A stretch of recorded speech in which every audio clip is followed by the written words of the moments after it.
amigos? Buenos días, buenas tardes, buenas noches, dependiendo de la hora que nos estén sintonizando. Bienvenidos a esta nueva emisión de Kolache Pop. Hoy vamos a hablar de un artista contemporáneo que por su contribución al mundo de las artes prácticamente revolucionó todo lo que ya estaba escrito en ese sentido, específicamente en la pintura, y pues desde su aparición en el mundo del arte pues vino a revolucionar y a poner de cabeza pues precisamente a todos los pintores, a todos los genios de estas artes, y pues hasta nuestros días sigue vigente tal como lo estuvo en su momento durante su aparición en la vida pública. Hoy vamos a hablar del gran Salvador Dalí. Muy bien, ¿quién fue Salvador Dalí? ¿Dónde nació? ¿Qué hizo? Pues vamos a enfocarnos a eso. Salvador Dalí nace el 11 de mayo de 1904 en Figueres, en España. Él fue el segundo hijo de un matrimonio de 3 hijos. Digamos que fue el niño del medio, el niño sándwich, como se le llama. Cuando él nació tenía prácticamente 9 meses que había fallecido su hermano mayor, y eso pues prácticamente sus primeros años de infancia lo hizo sentir como si fuera una copia de su hermano que había fallecido, porque también compartía el nombre con su hermano, ¿no? Su hermano se llamaba Salvador Galo y él era Salvador. Entonces también sentía como que eso le generó conflicto en su primera infancia, y más que a la edad de 5 años sus padres lo llevan pues a visitar la tumba de su hermano y le dicen que él era la reencarnación de su hermano fallecido. Imagínense el impacto que para un niño que de por sí ya traía todas esas ideas en la cabeza, el impacto que debe haber sido, ¿no? Y eso, el conflicto de personalidad que le generó. Entonces pues digamos que tuvo ese conflicto, pero igual él pudo ir saliendo adelante. Claro que también, como era pues no el primogénito, pero ya en este caso como su hermano había fallecido, fungía como el primogénito y pues el único varón, porque la que seguía de él era una niña. Pues fue un niño berrinchudo, caprichoso, que estaba acostumbrado a hacer su voluntad, y pues sus padres trataban de darle por el lado y de cumplir eso que él quería, ¿no? Aunque no estuvieran de acuerdo. Desde muy temprana edad él mostró inclinación por las artes, en específico por la pintura, y pues mostraba talento. Entonces sus padres, al ver que tenía talento, pues lo apoyaron. Ya cuando fue un joven que decidió continuar con esta carrera, pues él ingresa a la Real Academia de Bellas Artes en Madrid, la Real Academia de Bellas Artes San Fernando, una academia bastante prestigiosa donde se educaba lo más alto en el mundo artístico, ¿no? Desde que él llega a la universidad esta, pues prácticamente llama la atención porque su manera de vestir pues no era la de cualquier joven estudiante. Era bastante estrafalario, su manera de dirigirse con los demás era muy histriónica también, y pues eso llamaba bastante la atención. Una vez que él ya comenzó a pintar, a mostrar su arte, esto también empezó a llamar la atención de todos sus compañeros y de maestros, ¿no? Él se enfocó inicialmente en el cubismo, y pues eso también hizo que llamara mucho la atención por la manera en cómo expresaba su arte. Él tuvo pues grandes compañeros en su estadía en la Real Academia de Bellas Artes, que después y que con el tiempo se convertirían en grandes representantes del arte, no solamente en España sino a nivel mundial, entre ellos Federico García Lorca y Luis Buñuel, de quienes vamos a hablar un poquito más adelante. Muy bien, estando Dalí en la academia, ocurre que de repente, pues bueno, ya fue casi para salir ya de la academia, pues tenían que realizar una evaluación para ver cuál era el avance que habían mostrado, etcétera, etcétera, ¿no? Como en cualquier escuela, pues te evalúan para ver cómo vas. Dalí dijo que no había ningún maestro que estuviera en su nivel para poderlo evaluar. Imagínense nada más. Entonces, pues para los maestros eso fue un golpe pues directo al corazón, y pues optaron por expulsarlo para ver si de esta manera el joven Dalí pues digamos que aterrizaba un poco y pues mostraba símbolos de humildad que jamás mostró, ¿verdad? Pero pues igual con el tiempo digamos que se le volvió a dar la oportunidad de que de que regresara a la universidad y que concluyera sus estudios. En el año que fue expulsado de la universidad, pues se va a París. Se va a París, que es la ciudad, pues, luz, la ciudad artística por excelencia, y ahí conoce a Pablo Picasso. Pablo Picasso era una de las grandes influencias en el arte de Dalí. Conoce a Picasso gracias a Joan Miró, y Picasso ya tenía por referencias de Dalí gracias a Joan Miró, que pese a que todavía Dalí no estaba en las grandes ligas como pintor, pues su manera de expresarse a través de la pintura pues generó bastante ruido, incluso a ser reconocido en el círculo de los grandes pintores de esa época, ¿no? Dalí inició como pintor, no imitando, pero sí siguiendo como la escuela o el estilo de Picasso. Con el tiempo pues obviamente fue desarrollando su estilo, un estilo bastante personalizado y bastante él. Al tiempo, curiosamente, Dalí admiraba a Picasso, y curiosamente al tiempo Picasso llegó a mostrar una admiración hacia la obra de Dalí y también a tomarlo como una influencia, ¿no?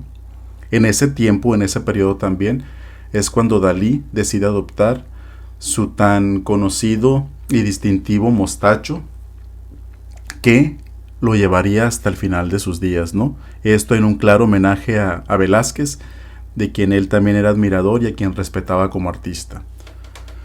Cuando Dalí estaba en la academia, una vez que estaban en una clase, pues era una cátedra de un maestro y estaban pues todo el alumnado presentes. Dalí de repente se levanta y sale de la sala.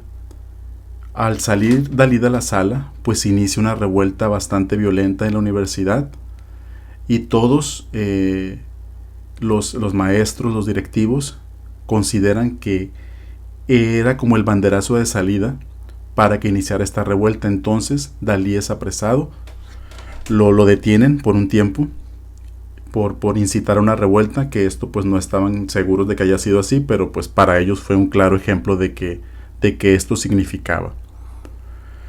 Cuando Dalí sale de la prisión, pues se va un tiempo a su casa con su familia, a tratar como de repensar qué es lo que va a hacer y a descansar pues prácticamente frente al Mediterráneo, ¿no? Pues qué lujo, ¿no? Estar en ese escenario pues idílico para crear, para hacer arte. Pues bien, mientras Dalí está descansando, retomando qué es lo que va a hacer, recibe dos grandes visitas en su descanso en la casa paterna.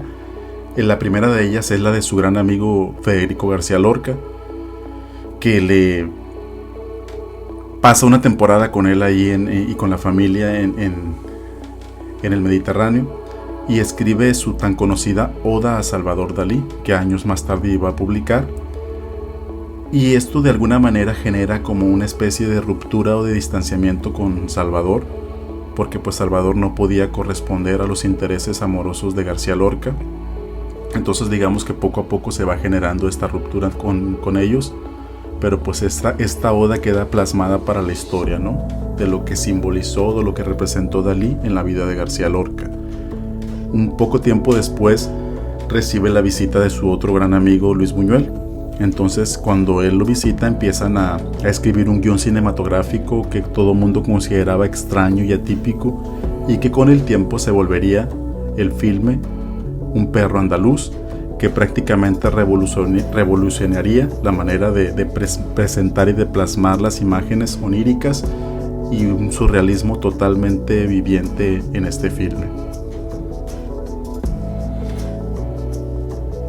En este periodo, una vez que ya Salvador, digamos, regresa a la escuela, se asenta, ingresa al grupo pues surrealista, ya como un profesional.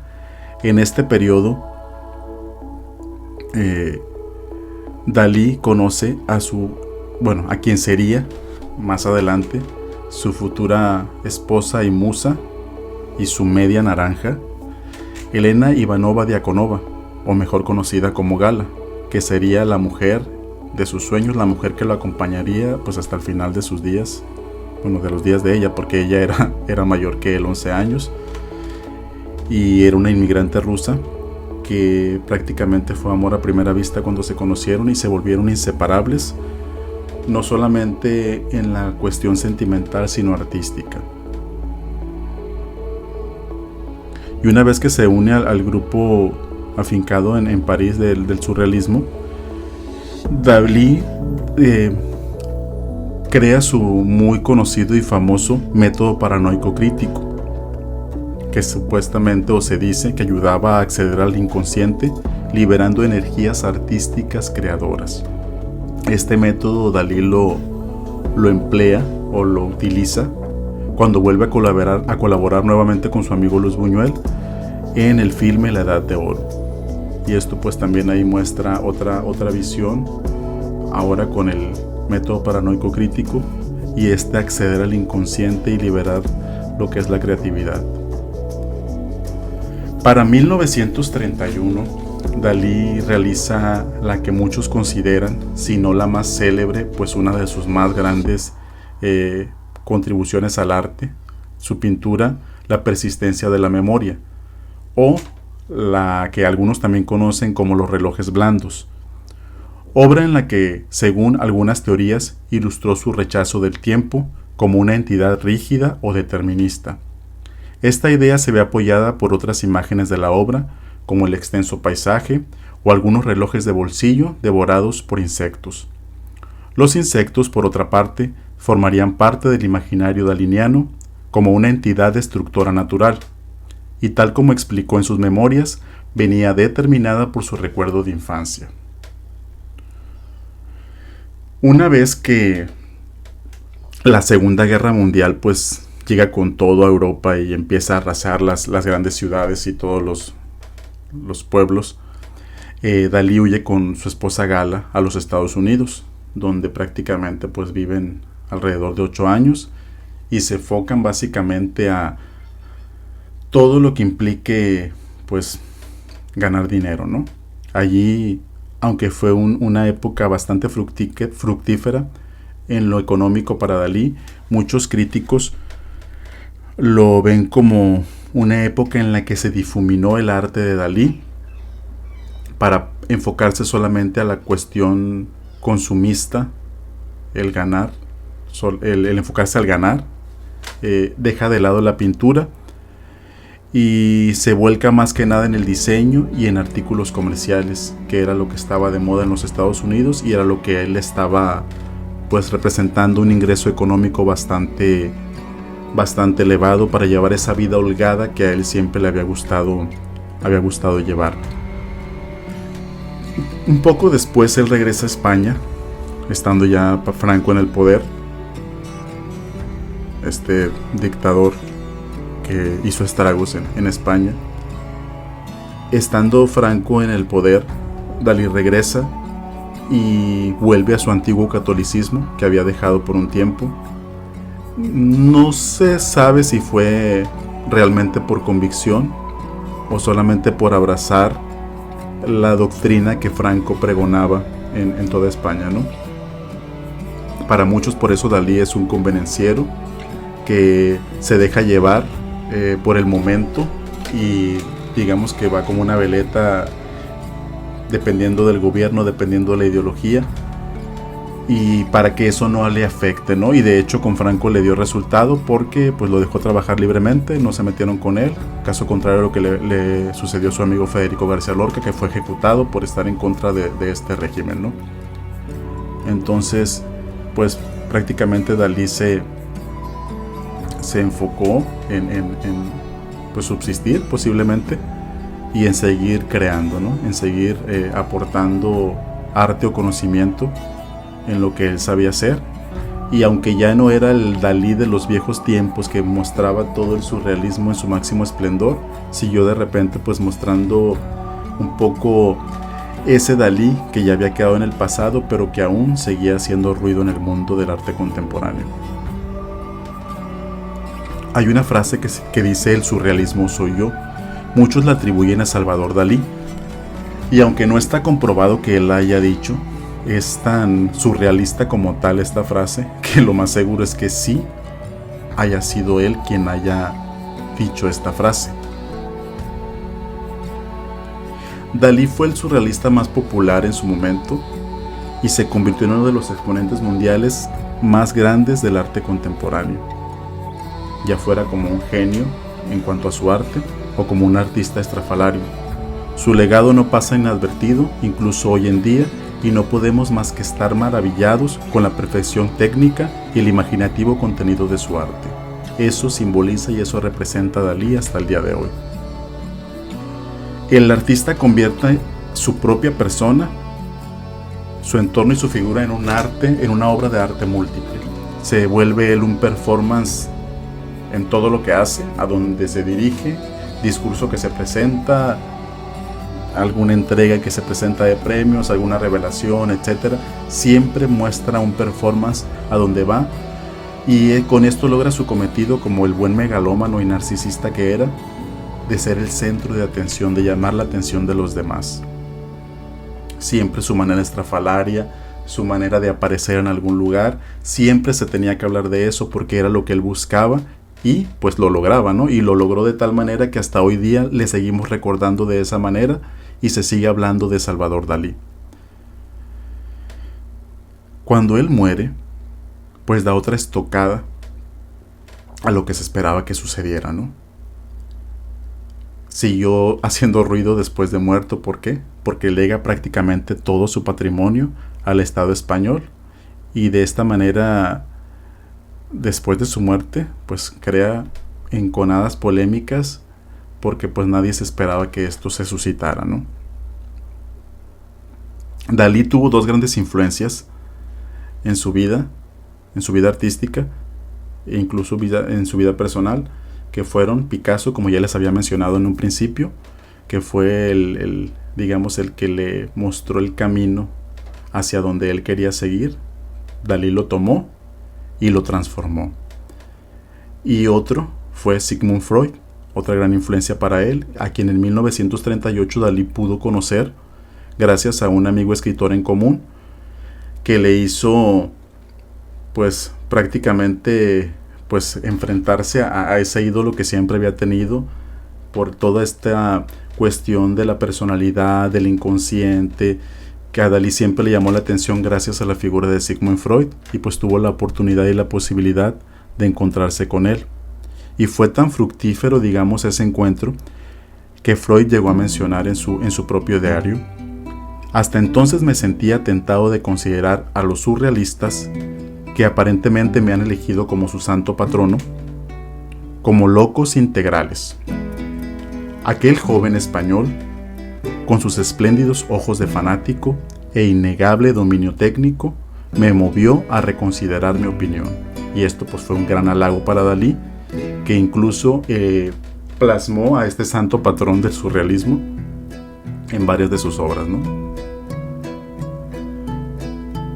Esto, la manera como Dalí nos mostraba su universo onírico, lo que él consideraba el inconsciente, este mundo de sueños, todos estos recuerdos de infancia trasladados al presente, la manera en cómo él creaba, pues hacen que hasta hoy en día nosotros estemos maravillados al ver alguna de sus obras. Mucho se habló de Dalí por su manera de vestir, por su manera de dirigirse, por su manera de aparecer en determinados eventos. Pues sí, era estrafalario, era excéntrico, pero Dalí le insufló nueva vida al surrealismo, hasta que él se convirtió en el mayor representante de este movimiento e incluso del arte contemporáneo. Esto llevó a Dalí a estar más arriba, quizás no en el nivel técnico a lo mejor de otros pintores, pero con su legado, con su manera de presentarse, de ver la vida y de darla a los demás, se convirtió en esa leyenda que es Salvador Dalí. Convirtió la irresponsabilidad provocativa no en una ética, sino en una estética.